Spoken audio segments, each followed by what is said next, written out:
All right, so welcome to another deep dive. And today we're going to be tackling, kind of a big question, maybe the biggest one, really.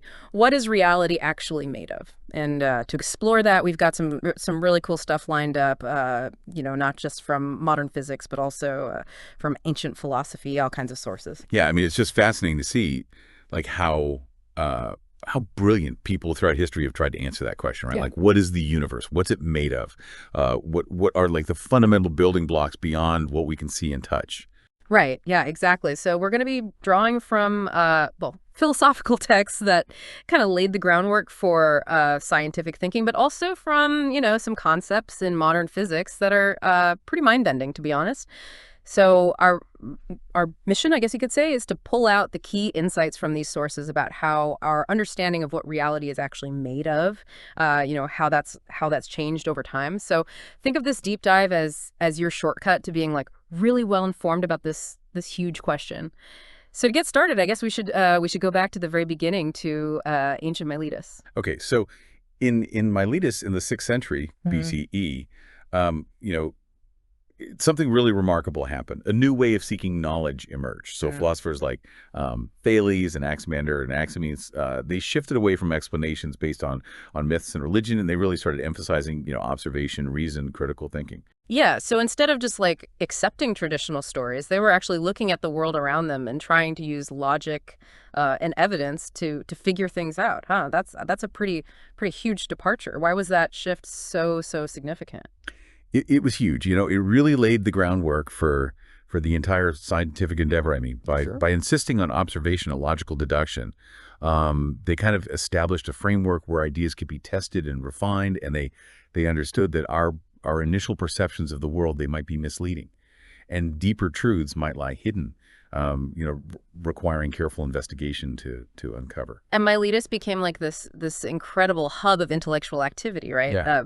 Birthplace of not just philosophy, but natural sciences, geography, history. Totally. I mean, it's hard to overstate how much sprang from Miletus, and it's interesting because this Lomitus Miletus, it actually faced a violent end with the Persian invasion, though it did revive later. And I wonder if that cycle, that flourishing and then disruption and then rebirth, I wonder if that had an influence on later thinkers who were considering like the fragility and the resilience of knowledge. Interesting. Okay, so now let's jump ahead a little bit to around 450 BCE and the figures of Leucippus and Democritus, who also had a connection to Miletus. And these guys were incredibly respected in their time, revered even. Like one source says they were considered the most perspicacious of all the ancients. That's quite a Yeah, reputation. perspicacious, pretty good.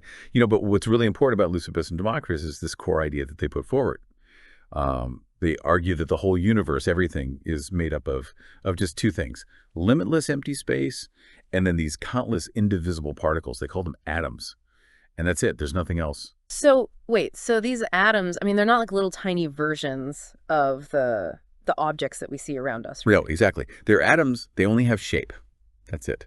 They don't have qualities like weight or color or taste. Like Democritus, he actually said, by convention sweet is sweet, by convention bitter is bitter, by convention hot is hot, by convention cold is cold, by convention color is color. But in reality, there are atoms and the void. Hmm, interesting. I guess what he's saying is that, like all those qualities, the sweetness, the bitterness, those are just our sensory experiences, not the true reality. Like the real stuff is more basic. It's just these building blocks in the empty space. Right. Yeah, exactly. It's like saying that reality as we experience it, with all its colors and sounds and smells, it might actually be kind of an illusion, right? Built upon a foundation of these simpler components that we can't directly see. And these atoms are constantly in motion, colliding, joining together, bouncing apart. And it's important atoms of similar types, they actually attract each other. Okay, so this seems like kind of a simple idea, right? Just atoms, different shapes, moving around in space. How could that possibly explain the incredibly complex and diverse world that we see around us? Right. Well, that's a key point. And Democritus, he actually used an analogy to try to explain this. He said that we can think of atoms like the letters of an alphabet. So, You have a limited number of letters, but you can combine them in infinite ways to create all these different words and sentences and stories. And he argued that's how it is with the universe. The incredible variety of everything comes from the different ways that these fundamental atoms are arranged and combined. Okay, I like that. That's a good way to visualize it. Yeah. So all this complexity arising from just simple building blocks and the way they're arranged, were there any like broader philosophical implications to this atomic theory? Oh, yeah, definitely. I mean, one big implication is that there's no inherent purpose or design in this immense dance of atoms, as one source describes as a purely mechanistic view of the universe, right? Right. Just operating according to these natural laws, but without any sort of guiding intelligence or final cause. Yeah. And also, it's interesting because Democritus, he also advocated for an ethical life, focused on inner peace achieved through moderation and reason, which is pretty forward thinking. That kind of anticipates some key ideas of the Enlightenment centuries later. Huh. It is interesting how that pursuit of tranquility through reason kind of aligns with a purely mechanistic worldview. So, but these ideas of Democritus, I mean, they weren't universally accepted, right? Sure. Well, yeah. I mean, Plato and Aristotle, who are probably the two most influential thinkers in Western history, they both knew about Democritus's ideas, and they actually opposed them pretty strongly. They championed, alternative explanations for the nature of reality, and unfortunately, their views, which eventually became the dominant ones, they kind of hindered the development of these more naturalistic explanations for quite a while.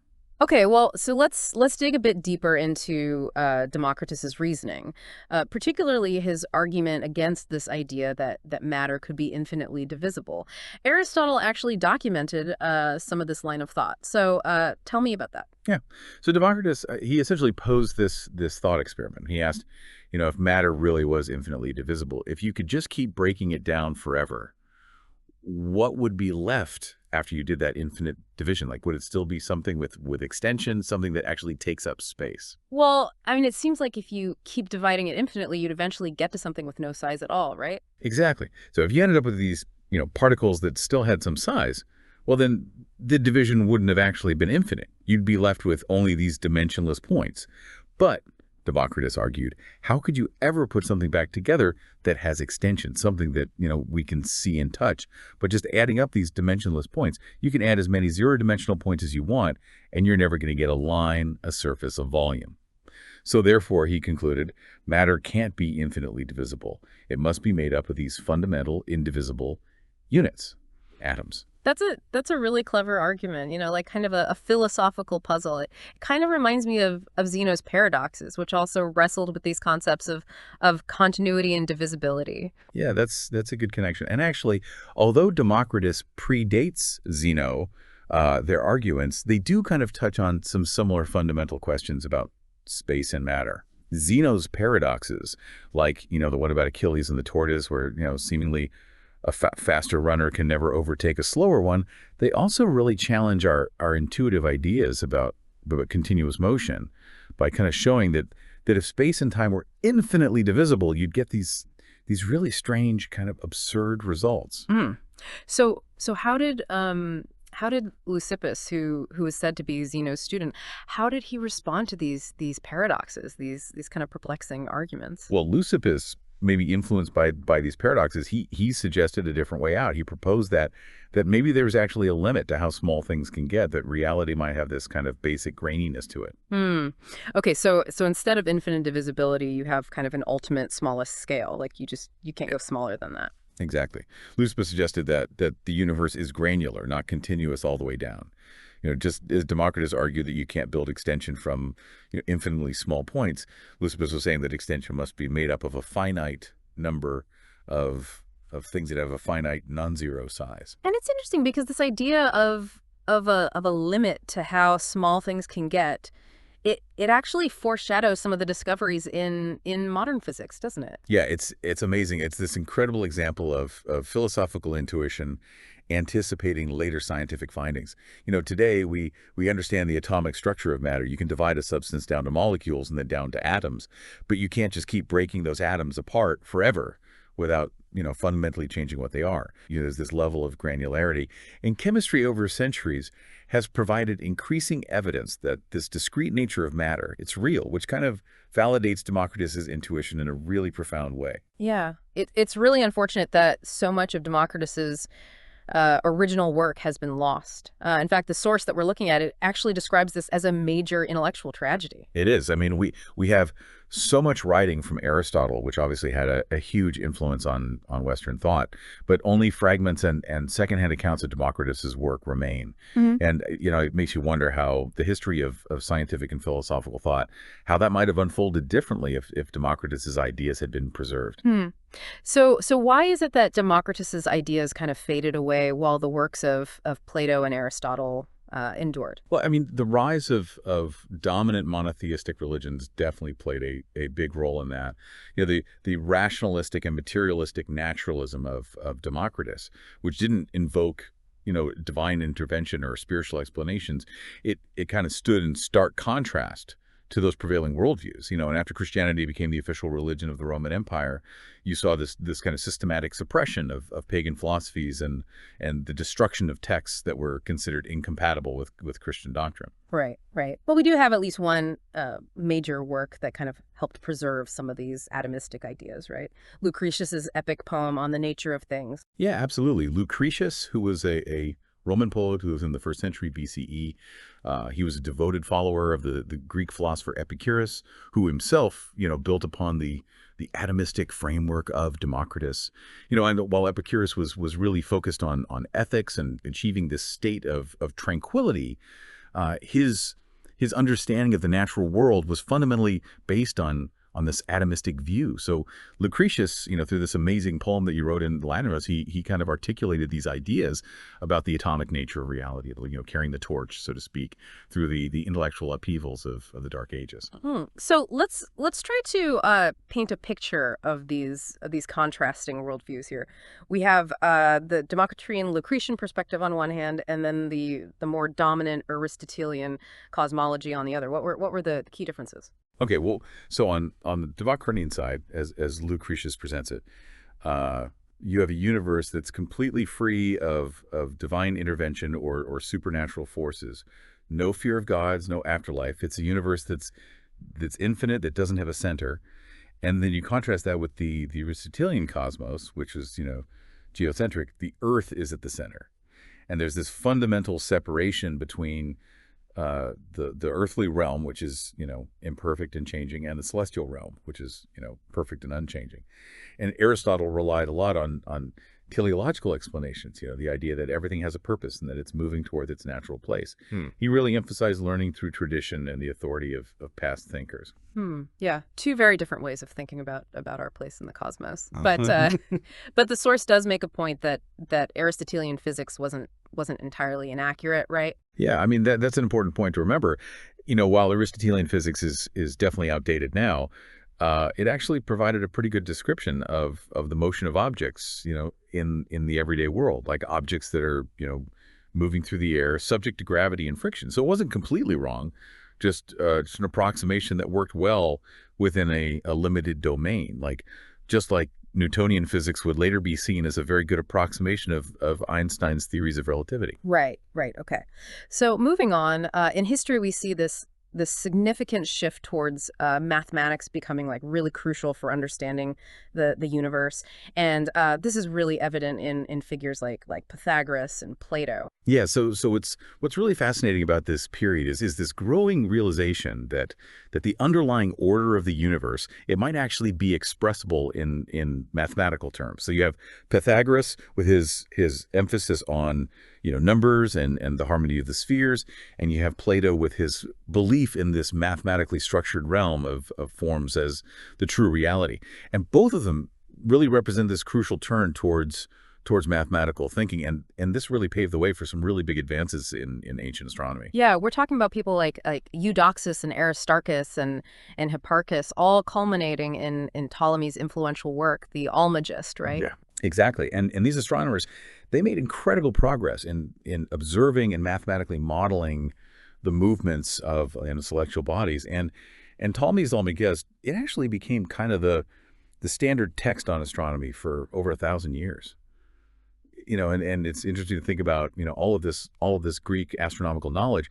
It was actually preserved and further developed in India during this time, and then later it made its way back to the West through Persian and Arab scholars. Which brings us to the Copernican revolution, right? Yeah. So Nicholas Copernicus, after studying the Almagest, he took this really radical step of putting the sun at the center of the solar system. And this is over 1,000 years after Ptolemy. So what was the real impact of this change in perspective? It was huge. It was a really revolutionary act, like an act of intellectual courage, because it fundamentally changed how we understood the cosmos. Copernicus, he didn't just tweak Ptolemy's model. He completely overturned the basic premise of it.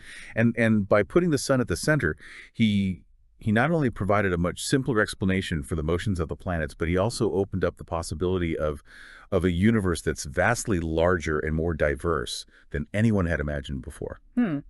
And then Galileo built upon this Copernican foundation, right? And he really extended the application of mathematics beyond the heavens and down to the realm of motion here on Earth. Right. So Galileo's insight was that if the celestial realm, all the planets and stars, if that operates according to these precise mathematical laws, and if Earth is just another planet, then surely the motion of objects here on Earth, that must also be governed by these mathematical laws, right? Yeah, I mean, that makes sense. It kind of gets rid of this hard division between the Earth and the heavens. Totally.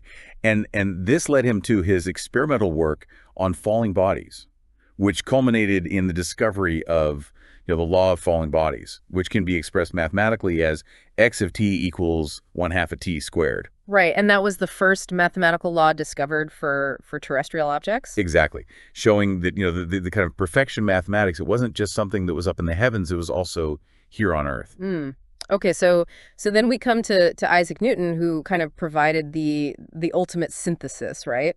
He took Galileo's insights about terrestrial motion and Kepler's astronomical observations, and he unified them under this incredibly powerful concept, universal gravitation. Yeah. I mean, Newton, he showed that there's this single universal force, gravity, that governs the motion of everything, whether it's an apple falling from a tree or, a planet orbiting a star. So no more separate sets of rules for things falling on Earth and planets orbiting the sun.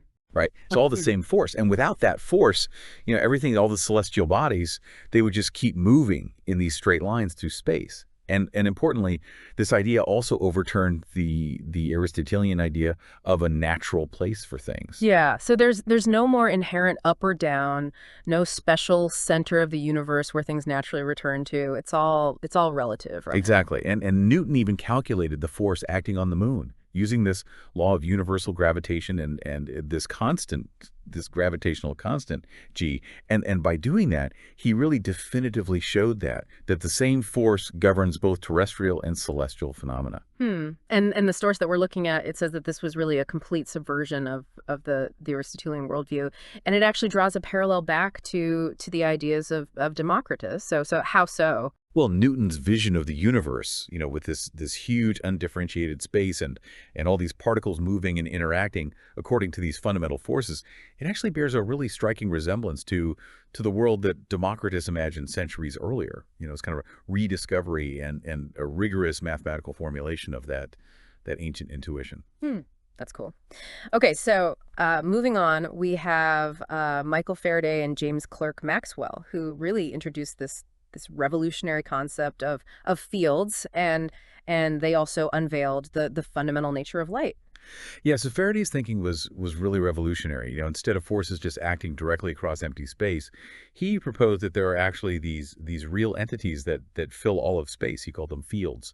And these fields, they're altered by electric and magnetic bodies, and then they in turn exert forces on those bodies. So the fields act kind of like intermediaries, like mediating the forces, huh? Yeah, that's a good way to put it. And then Maxwell came along and he took Faraday's ideas, which were kind of intuitive, and he expressed them in a really powerful set of mathematical equations. And his biggest discovery was that light itself is nothing more than a vibration, a propagating wave in these electromagnetic fields. Hmm. So he unified electricity, magnetism, and light into this single phenomenon. So that means, like, if light is an electromagnetic wave, then its speed must be determined by the properties of these fields, right? Exactly. And Maxwell's equations actually predicted a specific speed for these waves, which turned out to be, the speed of light. And this understanding also gave us an explanation for color. Color is simply determined by the frequency of these electromagnetic waves that make up light. Hmm. I mean, it must have been an amazing moment for Maxwell to realize that the equations he developed to describe forces in a lab, they also perfectly describe the nature of light and color. It's pretty profound.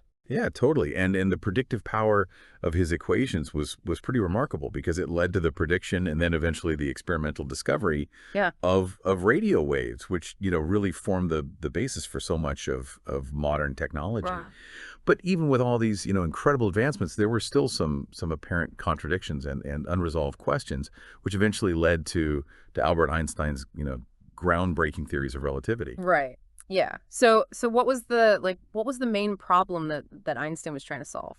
Well, the biggest issue was that there seemed to be a conflict between Newtonian mechanics and Maxwell's electromagnetism. Hmm. Maxwell's equations, they said that the speed of light in a vacuum is constant for all observers.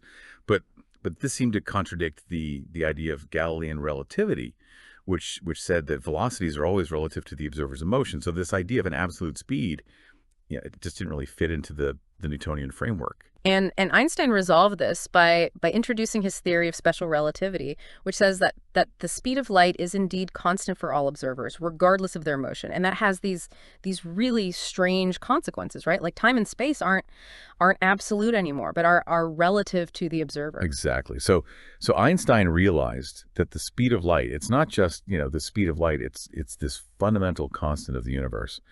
And that seemingly simple idea had these really far-reaching consequences. Mhm. And it led to this understanding that time and space are not these separate absolute entities, but are actually relative to the observer's frame of reference and are woven together into this unified entity called space-time. Right. Right. And of course, there's the famous equation EMC4, which tells us that energy and mass are basically interchangeable. Yeah, and that iconic formula, it comes directly from special relativity. Hmm. And it shows that mass and energy, they're fundamentally two sides of the same coin. And we've seen the power of that in nuclear weapons, for example. Yeah, unfortunately. Okay, so Einstein didn't stop there, though. He also tackled the mystery of gravity with his theory of general relativity. So what was the key insight that led him to this theory? Well, Einstein realized that Newton's idea of gravity as this force that acts instantly across vast distances, it just didn't make sense in light of special relativity, which said that nothing can travel faster than light. So he was thinking, if gravity is not a force pulling objects together through space, then what is it? Right, and his answer was that gravity isn't a force at all, but a manifestation of the curvature of space-time. That's pretty hard to wrap your head around. It is. It's this really profound idea. So imagine, space-time is this kind of fabric, right? Hmm. And then when you put a massive object like the sun onto that fabric, it creates a kind of dip, a curvature in the fabric. So planets, they orbit the sun, not because they're being pulled by some invisible force, but because they're following the straightest possible paths, which we perceive as these curved orbits within this curved space-time around the sun. Yeah. Okay, so general relativity has been tested pretty rigorously, and it's passed with flying colors, right? Oh, yeah. I mean, general relativity has successfully predicted so many phenomena that Newtonian gravity just couldn't explain. Uh-huh. Like one of the early triumphs of general relativity was his prediction of this slight anomaly in the orbit of Mercury, the precession of its orbit. And then another confirmation came during a solar eclipse in 1919 when astronomers observed that the light from distant stars, it was actually bent as it passed by the sun. And it was bent by exactly the amount that Einstein's theory had predicted. And the source that we're looking at also talks about some of the more extreme predictions of general relativity, like black holes. So what are these strange objects? So black holes, they're regions of space-time where gravity is so strong that nothing, not even light, can escape.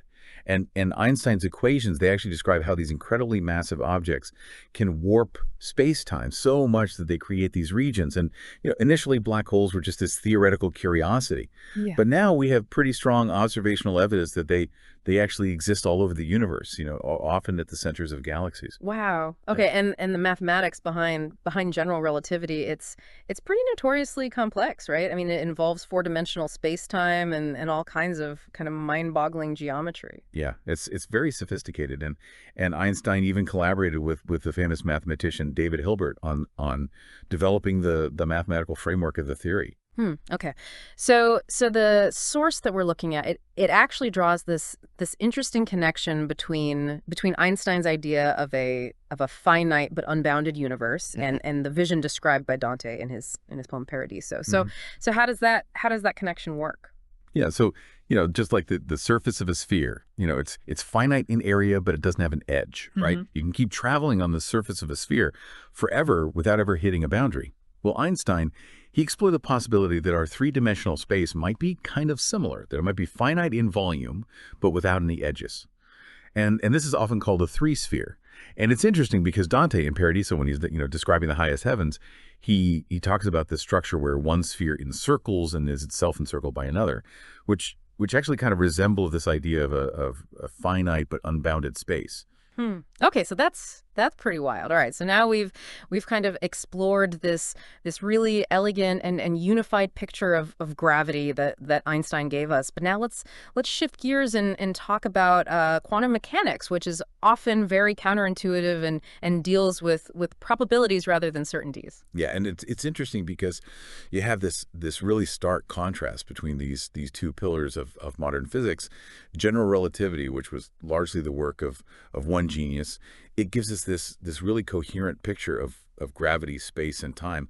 But quantum mechanics, on the other hand, it emerged from many different brilliant minds who were struggling to make sense of a whole bunch of really weird experimental results. And it's amazing because quantum mechanics is incredibly successful in explaining the behavior of matter and energy at the atomic and subatomic level. And it's essential for so much of our technology. But even now, like a century after its birth, it's still a theory that really challenges our intuitive understanding of reality. Yeah, for sure. So the source that we're looking at, it highlights three main concepts that are at the heart of quantum mechanics: granularity, indeterminism, and relationality. So let's start with granularity. Okay, so the story often starts around the turn of the 20th century with Max Planck. And Planck was investigating the nature of light that's emitted by hot objects. And to explain the patterns that he observed, he had to propose this really radical idea, which was that the energy of light, it wasn't emitted or absorbed continuously, but in these little packets, these discrete packets of energy. And he called these packets quanta. So what does that mean? Like energy is not infinitely divisible, but comes in these finite, like indivisible units, like little grains of sand rather than water flowing smoothly. Yeah, that's a good way to think about it. And a few years later, Einstein, he actually took this concept further, and he proposed that light itself is also made up of these particles of energy, which he called photons. And this was a really big deal because it was a departure from the wave theory of light, which was very well established at the time. Okay, so how can something be both a wave and a particle? Like, that seems like a contradiction. Yeah, it really does go against our everyday experience, right? Like, how can something be spread out like a wave and also localized like a particle at the same time? Well, it's one of those things that just kind of defies our classical intuition. But think of it this way. Imagine you throw a pebble into a pond. Right. Right, so you see the ripples spreading out. That's kind of like the wave-like behavior of light. But now imagine that those ripples, when they reach the shore, they somehow knock over like individual dominoes one at a time. So that localized transfer of energy, that's kind of like the particle-like behavior of photons when they interact with matter. So light, it kind of exhibits both of these characteristics depending on how we observe it. Okay, so at the fundamental level, energy, even light itself, it's not continuous, but it's quantized. And then this idea of quantization was extended to the structure of atoms with Niels Bohr's work, right? Yeah, exactly. So in the early 20th century, Bohr was working on this problem of why atoms are stable and why they emit and absorb light at very specific frequencies. And what he proposed was that electrons when they orbit the nucleus of an atom, they can only exist in certain discrete energy levels or orbits. Yeah. And they can jump between these levels by absorbing or emitting photons of very specific energies. And those energies correspond to the frequencies of light that we observe in atomic spectra. Hmm. So it's kind of like a staircase rather than a ramp. You can only be on one step or another, but not in between. Exactly. And these were, pretty unconventional ideas at the time. They were challenging the established framework of classical physics, but, they worked. Bohr's model, it successfully explained atomic spectra, even though it raised new questions like, what happens during these quantum jumps and why are only certain orbits allowed? Yeah. So this era of really intense investigation, it eventually led to the full formulation of quantum mechanics by Werner Heisenberg. So what was his approach? Heisenberg, Guys, see you in another podcast. Don't forget to subscribe to our channel.